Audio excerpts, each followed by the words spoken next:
I swear I didn't wake up that morning expecting my life to unravel like a cheap thrift store sweater. And yet there I was, standing in my kitchen, barefoot, holding a plate of microwave pancakes I made for myself because my wife wasn't home again. But the real punch in the throat came when I checked the mailbox. Inside, surrounded by discount coupons and insurance spam, was an envelope addressed to her, written in handwriting I didn't recognize. Inside the envelope, a postcard. A postcard. The front showed some tropical resort, palm trees, white sand, couples laughing over cocktails. The back had a single sentence. Can't wait for our next escape. R. Just a letter. Like it was some dramatic TV character. My hands started shaking so badly, I dropped the pancakes on the floor. My dog tried to eat them. I didn't stop him. I wasn't supposed to see that postcard. I wasn't supposed to find out anything. And yet, the universe handed me this flaming red flag wrapped in beach vibes. I checked the date on the postcard. It was mailed 2 days before my birthday. 2 days before my birthday. And guess where my wife was on my birthday? Oh, you already know. She wasn't home. She didn't hug me, didn't kiss me, didn't even leave a stupid happy birthday, love you note. No, she sent me a text at 10:12 a.m. I'm away on a break. Don't ask questions. A break from what? Work? Life? Reality? Me? I stood there in the kitchen, holding a postcard that basically screamed romantic getaway. And suddenly her text made a whole lot more sense. I wish I could say I played it cool. I didn't. I'm not that guy. I'm the husband who cries into a dish towel and apologizes to the cat for being emotionally unavailable. By the time she finally came home, 5 days later, I had already aged 10 emotional years and constructed 47 different breakup speeches. She walked in like she had just stepped off a plane from paradise. Sunglasses, a new necklace, a tan that definitely wasn't from our cloudy hometown. I didn't ask anything. I didn't yell. I didn't beg. I just pointed at the door and said, "Now pack for good." She froze, then sighed, then said, "Clay, just one thing before I go." And what she told me in that moment, what came out of her mouth, made the postcard look like child's play. She said it like she was ordering coffee. Casual, unbothered. Like the last 5 days hadn't happened, like my birthday hadn't come and gone, and like she hadn't just blown a hole through the middle of our marriage with a postcard and a 6-word text. Just one thing before I go. I didn't answer. I just stood there, frozen, my jaw clenched so tight it felt like my molars might crack. She didn't even look nervous. She dropped her bag, walked over to the kitchen counter, and started picking at the edge of the tile with her nail like this was just another Tuesday. Then she said it. "Please don't sell the house yet. I might need to come back." That's it. No apology. No explanation. No sorry for disappearing on your birthday, leaving you to eat alone and question your entire reality. Just a request to keep her landing strip clear. I blinked. Once. Twice. "You might need to come back?" I asked. "Yeah," she said. "You know, just in case things don't work out." I couldn't breathe. My ears were ringing. My heart wasn't even pounding anymore. It was just quiet, like it had checked out early to avoid the wreckage. "In case what doesn't work out?" I asked, even though I already knew. And that's when she hesitated. Just slightly. Her eyes darted toward the living room window, the same one we used to decorate with fairy lights every December like a couple from a movie, and she whispered, "R." She actually whispered his initial, like he was Voldemort. "You left me on my birthday to go play beach fantasy with R." I said. I could hear how pathetic I sounded, but I couldn't stop. "You sent a 6-word breakup text, and a stranger sends you a romantic postcard, and now you're asking to keep the door open just in case." She had the nerve to roll her eyes. "Oh my God, Clayton, it wasn't a breakup. I just needed space. You're always so emotionally intense. You spiral over everything." And there it was. That tone. The one she used when she wanted to shrink me into a corner. The one that made every argument feel like I was the crazy one for caring too much. "You disappeared," I said. "You lied. And now you're asking for backup housing in case your beach boy turns out to be a tan disappointment?" "I didn't lie," she said, folding her arms. "I said I was on a break." "Oh, right. And I'm away on a break magically translates to pina coladas with a man who signs postcards like he's a Bond villain?" That got her. Her cheeks flushed for a second. Guilt, shame, sunburn, who knows? And she picked up her tote bag again. "I'll come back for my stuff later," she muttered. You won't need to, I said, grabbing my keys. I'll have it packed and waiting. Don't bother with the house. I'll list it this week. She stopped in the doorway. You wouldn't. I looked at her dead in the eye. I would. And I will. And the next postcard he sends you? Tell him I sent back everything that belonged to both of you. She didn't respond. She just left. And the silence that followed, it didn't feel peaceful. It felt like a bomb had gone off, and I was the only one left standing in the crater. But I wasn't done. Because what I discovered next, what was buried deep in the Dropbox folder, I almost deleted by accident. That's when everything really started to unravel. After she left, the apartment felt like someone had vacuum-sealed the oxygen out of it. I couldn't sit, couldn't think, couldn't even cry. I just paced around like a confused ghost who wasn't sure which direction the afterlife was in. The more I replayed her words, I might need to come back, the more something inside me curled up and died a little. I mean, who says that? Who treats a marriage like a trial subscription that can be renewed if the premium version doesn't work out? I told myself I'd start packing her things immediately, but of course I didn't. I made coffee instead. I drank it cold. I stared at the wall for 10 minutes. Then, when I finally sat down at my desk, I decided to sort through our shared files, mostly to distract myself, but also because she had asked me not to sell the house, which guaranteed I was going to list it out of spite and needed to collect paperwork. That's when I found the Dropbox folder. It wasn't hidden exactly. It was just badly named. Something called budget_shared 2022. And guess what? We didn't even have a shared budget in 2022. Marla refused because she said numbers stressed her out. So why was there a folder named after it? I opened it. Inside were subfolders with plain names, receipts, images, notes. Innocent enough at first glance. But the timestamps? They were all from the last 5 months. And my stomach started vibrating like a phone on silent mode. The first thing I opened was a PDF called Denver Trip_August Photos. The file didn't load immediately. It stalled like it was gathering emotional ammunition. But when it did, I swear my heart stopped mid-beat. There she was, Marla, in a hotel room I didn't recognize. New clothes, hair done in a way she never wore for me. And beside her, cropped out of most photos but not quite enough, was a man's arm. A man's shadow. A man's reflection in one mirror shot. Not hugging her, but close enough that the air between them felt familiar. My hands shook so hard the mouse slipped. I don't know why I kept clicking. Curiosity? Masochism? Emotional self-harm? But the deeper I went, the more it became painfully obvious. She had been traveling with him for months. Not once. Not an escape. Multiple trips. Multiple weekends. Multiple reasons she claimed she was visiting her sister or doing artist retreats. There was even a Word document titled Packing List for our smiley face. A smiley face. A freaking smiley face. And I, the idiot who once drove 40 miles in a rainstorm because she wanted her favorite vegan cake, was sitting there reading a packing list she made for another man. But the worst file wasn't a photo, and it wasn't the packing list. It was a voice memo, a single 2-minute audio file labeled for later. I hesitated before playing it. Something inside me whispered, "Don't. You've suffered enough. Leave it alone." But I didn't. Of course I didn't. I pressed play. It was her voice. Calm. Soft. Almost loving, which somehow made it worse. She said things like, "I need to make a decision soon, and he's fragile, and I don't want to break him." And then she said my name. "He'll fall apart if I leave him. I know he will. He's just too emotional. Too attached. And honestly, I can't carry that forever. Art doesn't drain me like that." I froze. My soul froze. My bones froze. She said my love was draining. My loyalty was too much.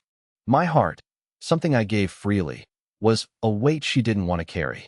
But then came the line that truly destroyed me. "I just hope he doesn't do something stupid when I finally tell him." Finally tell me. What? That she was leaving? That she was replacing me with a guy who signs postcards like a circus magician?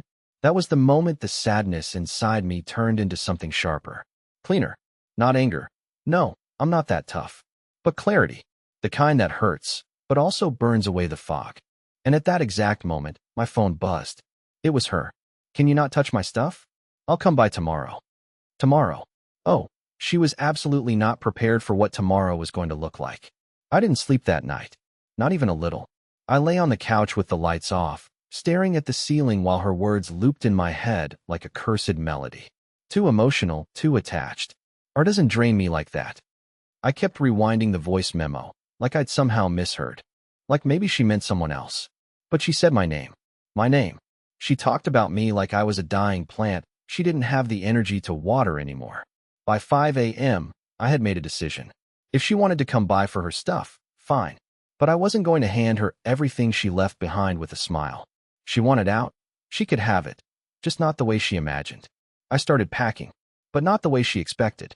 I went room by room, carefully choosing the items I knew she cared about the most. The custom sketchbooks, the Polaroids from our anniversary road trip, the sentimental things I once thought meant something to both of us.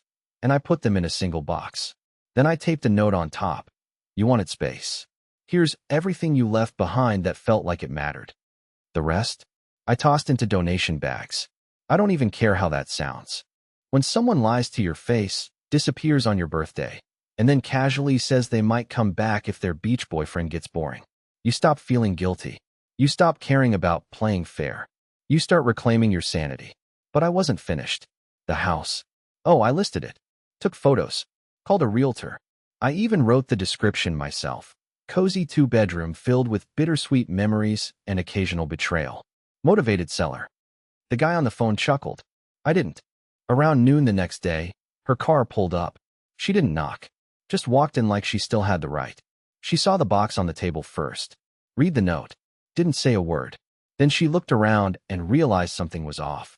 Where's the rest of my stuff? She asked, her voice sharp, defensive, like I was the one who had cheated. I stayed calm. Too calm. Gone, I said. Gone where? She snapped. Out. Donated. You said you'd come back for what mattered. So I kept only what I thought you might miss. Her mouth opened, then closed. She looked stunned, like she didn't expect me to push back. Like I was supposed to still be begging, still be heartbroken, still clinging. You had no right, she hissed.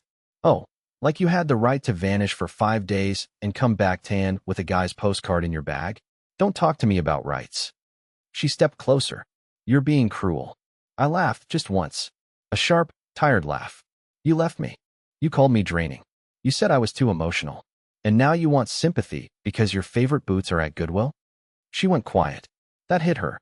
And for a second, I swear, just a second, I saw her mask crack.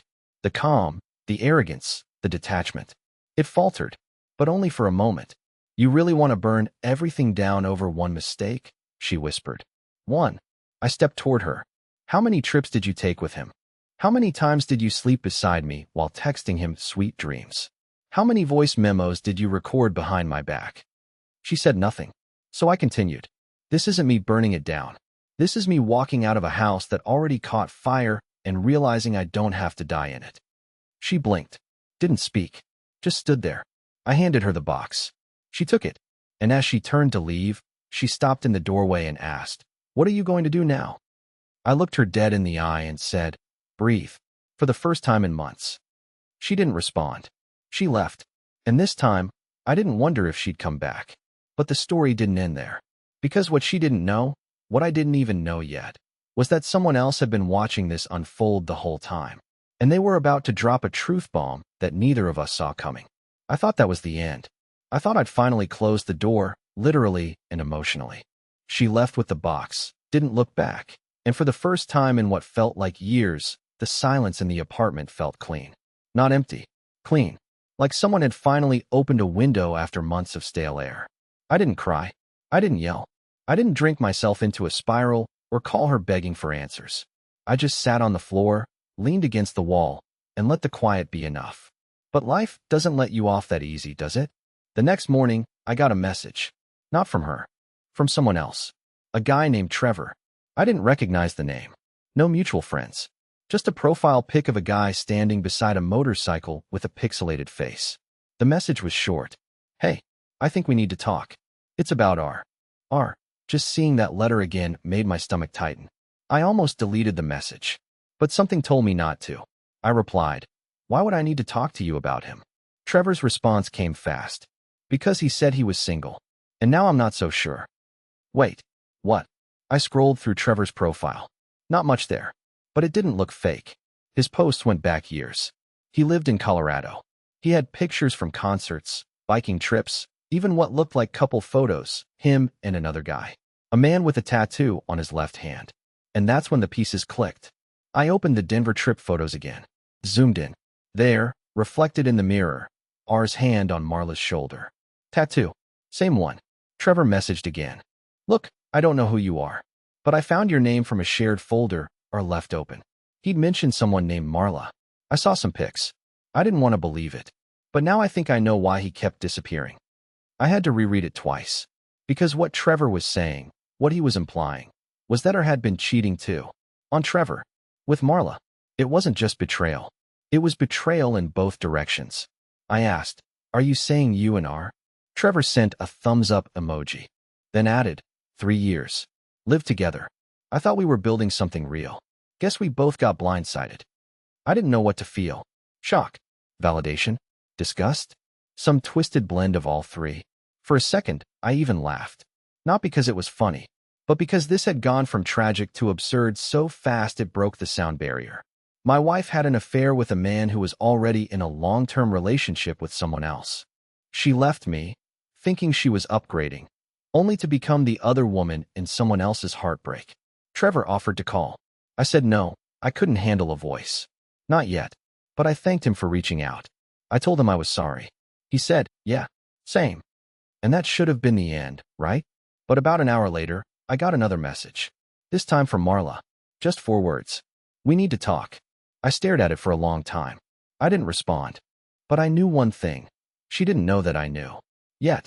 And something in me, something hurt, broken, but still standing, decided I wasn't going to just let her explain this away.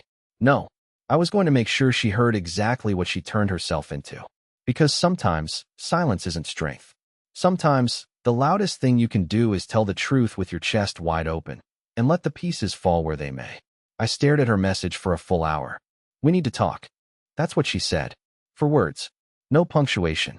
No explanation. And if I hadn't just spoken to Trevor, the other guy or had been dating behind her back, I probably would have cracked.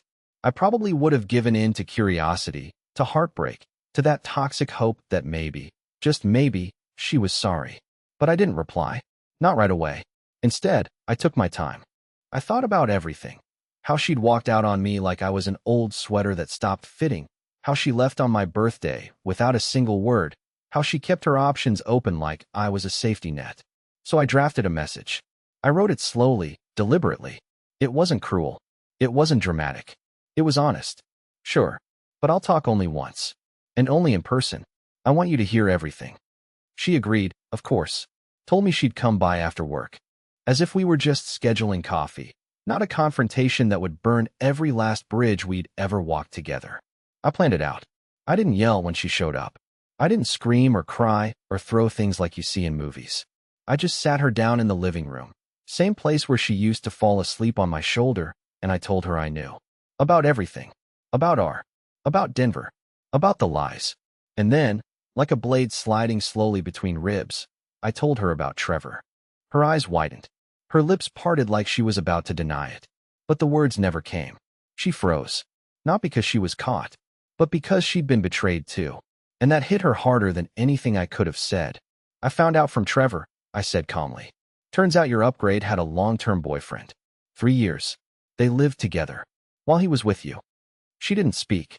You left me for someone who was already taken. You gave up everything we built for a fantasy built on someone else's lie. And now you want to talk? What is there left to say? I didn't know, she finally whispered, voice cracking. He told me he was alone. I thought we were starting something real. I nodded. Now you know how it feels. She shook her head slowly, tears starting to fall. But I didn't move. I didn't console her. I didn't offer her a tissue. I let her feel it. All of it. She kept talking. Saying things like, I never stopped loving you. And, I was just confused. And, I thought you'd wait for me to figure things out. But each word landed flatter than the last. I wasn't angry anymore. I was exhausted. This wasn't a movie with a big dramatic kiss at the end. This was real. This was broken. This was the kind of damage you don't patch up with apologies. She asked if I could forgive her. I said no. She asked if I'd ever consider trying again. I laughed, just once, under my breath. You had a version of me that would have tried again. You killed him. She sat there, eyes full of regret, but I didn't care anymore. That part of me, the one that clung to hope, was gone. Before she left, she said, I guess we both got played. And I told her, no, I got played. You volunteered. She left without another word. And this time, I didn't feel shattered. I didn't feel weak. I felt steady, still aching, but standing. But as it turns out, there was still one part of this story that neither of us knew. Something that had been sitting right under our noses for weeks. Something that was about to turn everything on its head, again. I thought I had reached the final page of this nightmare. She was gone, the lies were out, and I'd finally said everything that needed to be said. Closure, right? Wrong. Because sometimes, even when you think you've cleaned the wound, there's still something festering underneath, something you missed. And what I missed was a name. A single name in a sea of messages that didn't belong. It was late that night, after she left for good. I couldn't sleep again. My head was buzzing, not with pain this time, but with loose threads. So I did the one thing you should never do when trying to move on. I opened her old messages again. Not to punish myself. This time, I was looking for something. I don't even know what. Maybe closure. Maybe one final piece of evidence that would make it all make sense. That's when I saw it. A text from 2 weeks before my birthday, buried in a chain of generic back and forths between her and someone named Arden. I almost skipped past it, thinking it was just another friend. But then I noticed something strange. She'd deleted most of the conversation, except for one line she forgot. Don't forget what we talked about. The window is only open for 3 more weeks. That didn't sound like a casual hangout or a friendly reminder. It sounded like a deadline, and something about it felt off. I checked her contacts. No Arden listed, just the number. So I Googled it. It was a corporate number, buried in a subdirectory of a medical facility 3 states away. A clinic. Specifically, a fertility clinic. At first, I thought I had it wrong. Why would she be talking to a fertility clinic behind my back? We hadn't even been discussing kids for months. She told me she wasn't ready, that the timing was wrong, that she was mentally overwhelmed. But now here was a message with a countdown. From a clinic, right before she left for her little break. That's when it hit me like a brick to the chest. She hadn't just gone to find herself. She hadn't just disappeared to play house with R. She had gone to explore having a child. And she hadn't even told me. I sat there, hands trembling, scrolling through every clue I'd missed. The brochures she brought home and said were for a friend. The sudden health kick. The vitamins. The quiet way she started skipping wine at dinner and said she just didn't feel like drinking lately. I'd written it all off. Because I trusted her. And now, I couldn't tell if she was planning to get pregnant with his child, or mine, or, God help me, even without telling either of us. That's when I remembered something Trevor said in passing. That her had been making big decisions and was pressuring him to expand the future. Trevor didn't know what it meant. But now I did. I felt sick. Physically nauseated. This wasn't just betrayal. It was rewriting our future behind my back. Destroying the idea of a family, then trying to build a new one in secret. And the worst part? If she'd succeeded, if she had come back pregnant, I might have believed it was mine. She had weaponized my love, my trust, my dreams, all of it. I sat alone in the kitchen until the sun came up, staring at the counter where we once ate pancakes and talked about baby names. Now I was left with silence, a number from a clinic, and the growing realization that this wasn't just about cheating. This was about erasing me from a life I helped build. And yet, despite it all, I wasn't angry anymore. I was done, burned out. I just wanted peace. But peace, apparently, wasn't ready to let go of me yet. Because the very next day, I got an unexpected call from someone I hadn't heard from in over a year. Someone who had no reason to be involved, until they told me what they knew. The number flashing on my phone was one I hadn't seen in over a year. It belonged to Camden, my old roommate from college. We lost touch after he moved out west, and the last time we spoke was a casual birthday message. But now, here he was, calling me completely out of the blue. I almost didn't answer, but something told me to pick up. Hey, Clay, he said, his voice cautious. This might be random, but I think I saw someone who looked a lot like Marla, and I wasn't sure if I should tell you. I laughed dryly. You're about the 5th person to deliver me Marla updates this month. So go ahead, join the club. No, man. This wasn't gossip. It was weird. She was at this real estate thing in Santa Fe. She was asking about homes for single buyers. And she was telling someone she was moving to start fresh because things fell apart dramatically. She didn't mention you by name, but it was her. Of course it was her.